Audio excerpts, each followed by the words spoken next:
അവിടെ ഒരു വാമ്പയർ മനുഷ്യനാവാൻ വേണ്ടി ആഗ്രഹിക്കുന്നു. കാരണം നൂറ്റാണ്ടുകൾക്ക് മുൻപ് അവൻ ഒരു പെൺകുട്ടിയെ സ്നേഹിച്ചിരുന്നു. പക്ഷേ അന്ന് അവർക്ക് ഒന്നിച്ച് ജീവിക്കാനായിട്ട് സാധിച്ചില്ല. മനുഷ്യനായ അവളെ കുറച്ച് പേർ ചേർന്ന് അവന്റെ കൺമുൻപിൽ വെച്ച് കൊന്നു കളയുന്നു. എന്നാൽ മരിക്കുന്നതിന് മുൻപ് അവനൊരു വാക്ക് കൊടുത്തിരുന്നു, അവനുമായിട്ട് ഒന്നിച്ച് ജീവിക്കാൻ ഇനി അവൾ പുനർജന്മം എടുത്തു വരുമെന്ന്. അങ്ങനെ എങ്ങാനും അവൾ പുനർജനിച്ചു വന്നു കഴിഞ്ഞാൽ ഒരു മനുഷ്യനായി മാറി അവളുടെ കൂടെ ജീവിക്കാൻ വേണ്ടിയാണ് ഈ വാമ്പയർ ഒരു മനുഷ്യനായി മാറാനായിട്ട് ആഗ്രഹിക്കുന്നത്. അങ്ങനെ അതിനു വേണ്ടിയിട്ട് അവന് പല കാര്യങ്ങളും ചെയ്യുന്നു. വാമ്പയേഴ്സിന് അലർജിയുള്ള വെളുത്തുള്ളി കഴിച്ചും വെയിലത്ത് പോയി നിന്നും അവന് മനുഷ്യനാവാൻ ശ്രമിച്ചെങ്കിലും പക്ഷേ എന്ത് ചെയ്തിട്ടും അവന് മനുഷ്യനായി മാറിയില്ല. അപ്പോൾ ഒരു പൂച്ച മനുഷ്യന് അവനോട് 100 വർഷം ഒരു പ്രത്യേക തടികൊണ്ടുണ്ടാക്കിയ ശവപ്പെട്ടിയിൽ കിടന്നുറങ്ങിയാൽ മനുഷ്യനാവാമെന്ന് പറയുന്നു.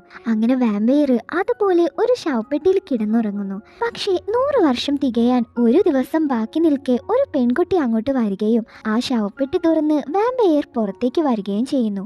അങ്ങനെ സന്തോഷത്തോടു കൂടി അവന് കണ്ണാടിയിൽ നോക്കുമ്പോൾ അവന്റെ ബ്ലറായിട്ടുള്ള രൂപമാണ് അവന് കാണുന്നത്. 100 ദിവസം ആ പെട്ടിയിൽ തികയ്ക്കാത്തത് കൊണ്ട് തന്നെ അവനിപ്പോൾ പാതി മനുഷ്യനും പാതി വാമ്പയറുമായി മാറിയിരിക്കുകയാണെന്ന് അവന് മനസ്സിലാവുന്നു. ഈ വീഡിയോ നിങ്ങൾക്ക് ഇഷ്ടപ്പെട്ടാൽ ഒരു ലൈക്ക് തന്ന് നിങ്ങളുടെ ഫേവറേറ്റ് സോഷ്യൽ മീഡിയ ആപ്പ് ഏതാണെന്നൊന്ന് കമന്റ് ചെയ്യൂ.